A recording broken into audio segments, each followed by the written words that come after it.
Hi guys, from Dottersaurus. I'm here with JerAx, position 4 player for OG, recent TI winner, reigning TI winner here in Birmingham. And it's great to have you here, pleasure to have you. And first question right out of the gate. New patches here, Chen is insanely broken. You guys have been playing Chen a lot. What do you think about the hero? Do you think it's like insanely busted, or do you think like there could be counterplays, you know? I think it's definitely stronger than before. I think what the hero does is he kind of makes the lane stuck for the enemy, where you feel bad going there, but you kind of have to go there. And I think that's the strength of the hero right now. And also the creeps are very heavily used right now in the current meta, where people can be playing very aggressive, like first 5 to 10 minutes, some games, and then I think Chen has strength there. But yeah, I don't really have much more to say about it. I think the hero has some counters, but it's definitely strong. Very easily first pickable, I would say. Alright, that's good.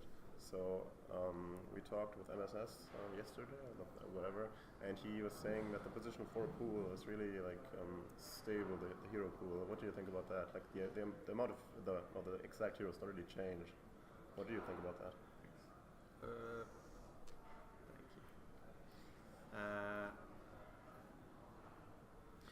I wonder what you mean exactly being stable. I mean, like for example, like Earth Spirit, he has been there forever, basically. There's like some things like Ruvik have been there forever. Of course, there's also some things which fall off, like Tiny. He's probably pretty dead right now.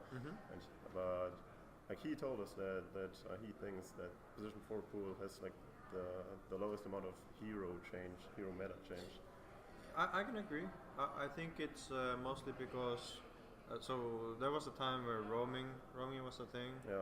And right now it's probably possible with like 3 heroes, like consistently. And that's obviously dependent on the game. But back then, roaming was basically possible with every hero. Okay. And so what happened is people picked really strong first level heroes. Okay. And right now it's not really possible, because you have to think for a team fight, you have to think for your team more than yourself, and that's why I think the hero pool is limited, and I think that creates the feeling that the hero pool is very stable. But I think there's a heroes that people haven't experienced with, experimented, where I think the Screamstroke, for example, what we're doing is something that people are not playing, but I don't understand why. I think there is more heroes similar to this. And I think it's more about when people actually start experimenting, because people kind of feel bad experimenting right now. It's only because there's a lot of tournaments. You're under high pressure, and you have to be successful at all times, whereas it doesn't give so much room for trying these new things.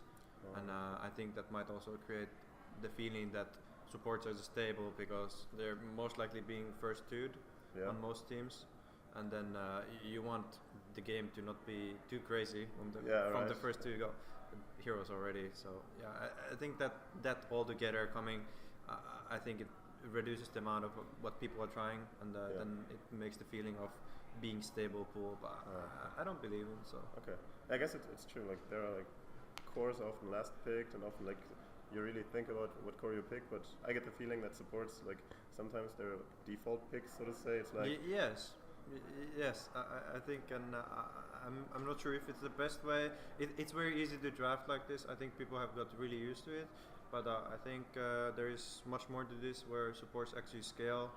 They can break the late game way better than a core, simply by disabling the enemy, because it is very unique that you have a hex or a stun like a lion. And late game it's just broken, straight up broken, and you don't need to do physical damage with yourself as long as your teammates offer it. But there's definitely something to this. Whereas let's say you play some very stable hero, let's say your Earth Spirit, and you think of people having BKBs, well, your hero doesn't do anything to BKB. That's true. That's true. It goes really deep, but just quickly. So I think I really get the vibe that you're like Like you really are embracing the team play aspect of Dota and OG. Like it's like you say, well, I can disable, I don't need damage if like my position 1, position 2, position 3 has the damage.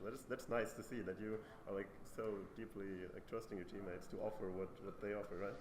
Well, sadly, this is a team game, and if I only thought of myself, I think we would be losing a lot. Yeah. And well, yeah, it's something. For the past 5 years, I've been trying to go more towards where I simply try to look at others more than myself, and I think it's the way to go in this game.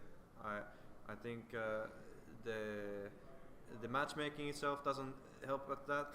So there you have to find your own ways to really think for your teammates, and usually it's like replays or trying to just simply forget your own game and just look at what's actually happening. There's 10 people in the same server, so usually there's a lot to look at, and not just yourself, right? That's very nice to say. Recently, Notel said it, Kuro said it, that like pubs are really toxic for the development of Dota players, because like the team aspect, like the most important thing on like a competitive level, like people in pubs don't learn it, right? Like yes, and it's a lot of pro players that have the same, because they simply play pubs. So I expect none less than them thinking themselves, because that's how they won the pubs, and that's probably how they think at how they win these games in a competitive level also, which is it is a very natural thing, but at the same time I don't think it's very healthy. Yeah, that's true. So well, we got a perfect example right now. Like Topsum joined you pretty recently. He has played on some Finstacks before, but he hasn't really had the most competitive experience. So we could say he was mostly a pub player besides the Finstacks. But he was somehow like perfectly able to adapt to the pro play, and he was like perfectly able to do his style of play, which is like I think pretty sacrificial. Yeah, I think it's also his play style. I think in pubs he has not only looked at himself, but he has had a very wide hero pool, and some of these heroes like Skyrad and Pugna.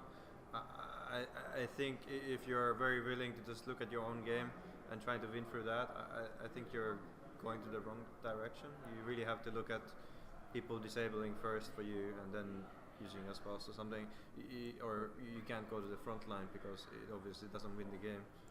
Because you're like a backline magic caster. So I get the feeling that just how he has naturally played in pubs is why he works in competitive scene better than most players, I would say. That's pretty true. I think there are a lot of like players in pubs who are like, I gotta carry the game, so I need 5 items. I need to like Abyssal, I need my dagger, I need to pick up someone instantly, else we're not gonna win. And he's like, okay, like if I'm over 5, I get a good rune, I can fucking gang my safe lane, my carry will have a good game. And that's probably the thing that differentiates like team players and like Hammermarsh solo players. That's nice. So in the aftermath of the TI, you took a chill break, because Dota is fucking stressful.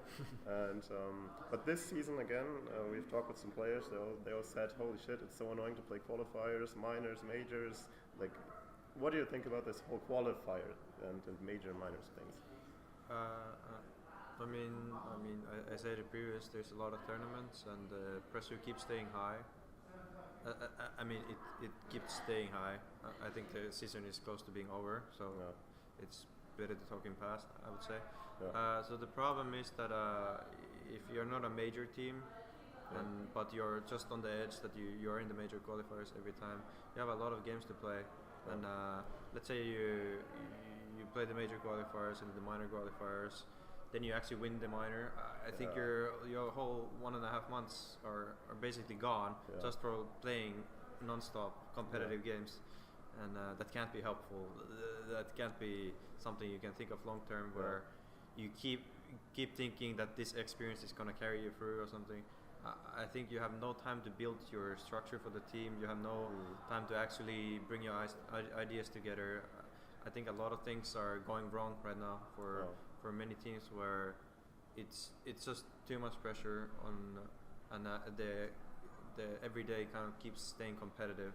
Whereas there is no breaks for teams to actually just look at the game from a better perspective and really think that what makes our team to win these games. I mean, you also said it. Like, there's no time to experiment. Like, there's no time to try new stuff because, like, every day you got to perform, and you're like, holy shit, I got to play all those games. I need to look like at my team. Like, it's just not enough time on the day, right? Yes. So what I would advise is to tease teams to actually completely pull out from some of the DPC tournaments. I think that would be helpful. I think people are pressuring themselves to join every single tournament because there is tournaments, but it doesn't mean that you have to join them. I don't think these teams, especially if they just made a new team, I don't think they should be looking to be successful right away. I think the success comes through just by building your team correct and actually thinking about the game. But looking for success right away, right from the start, like I see this Envy guy, for example. Yeah. I mean, now I talk about it in a very It's bad okay, way. it's okay, man. Let's say it better way. Let's talk about Eternal Envy. I really respect him as a player. Yes. But I think he has a bad habit of ditching. Yeah, I think he loses trust on players, and he's very willing to share that, and he very quickly does the decisions. Yeah. And I must say that it's not helpful in this kind of scene how it works, where you're going towards major and you kick the guy who you got into the major with, and you basically just build your team, and now you're willing to get rid of one guy and getting a new guy. I can imagine how it feels going to the major then, where you simply had probably 1 week with this couple of new guys and the old team, and I mean, in my opinion, it's just shattered.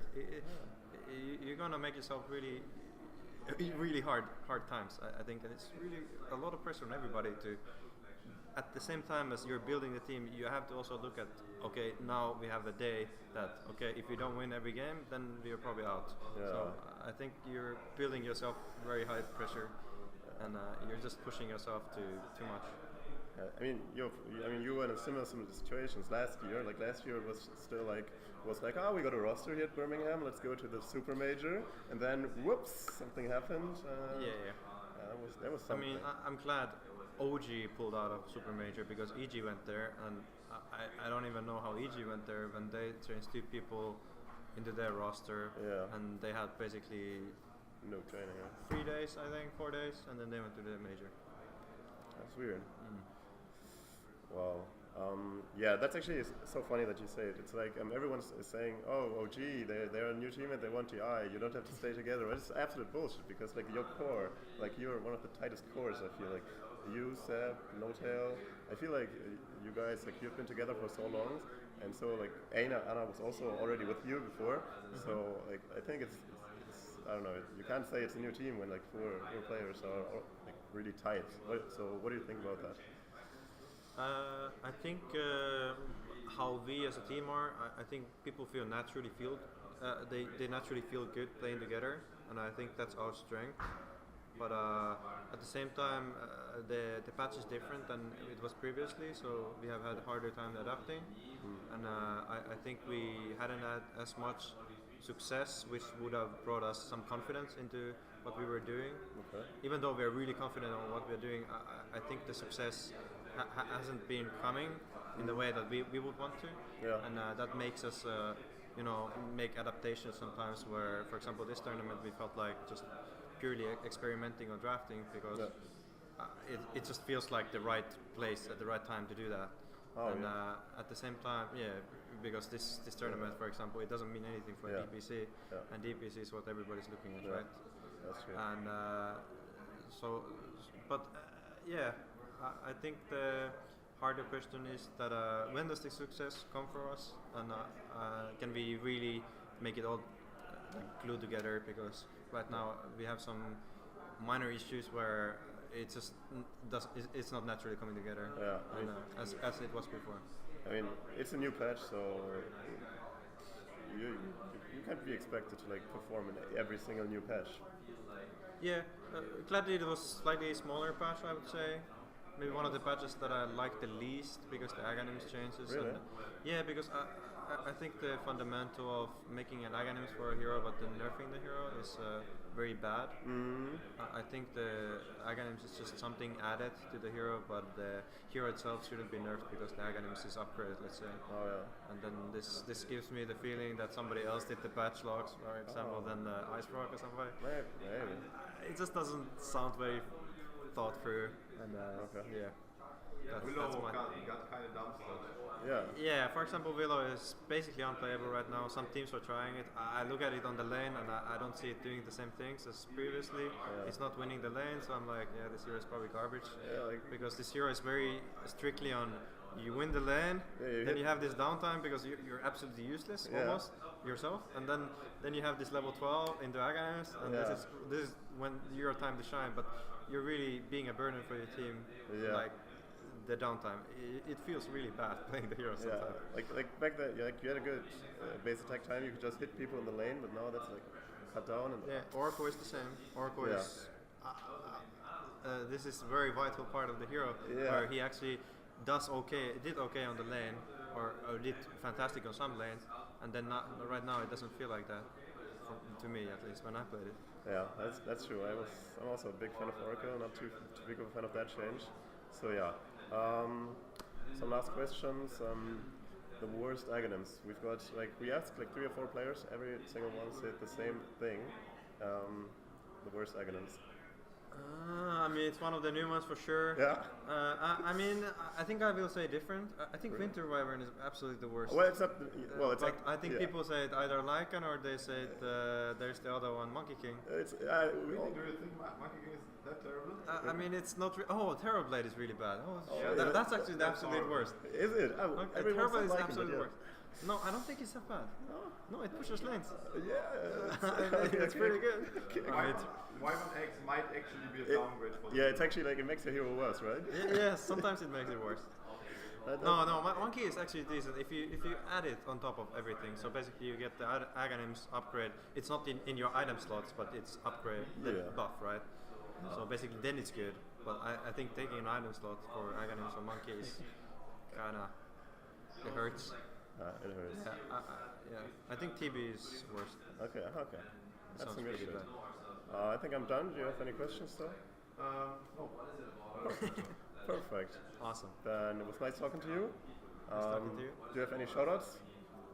Shoutouts to all my fans. We just had a fan meeting and it was fucking amazing.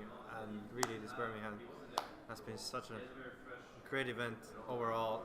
Not by being successful, but what can you do?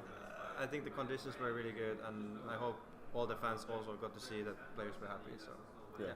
Perfect.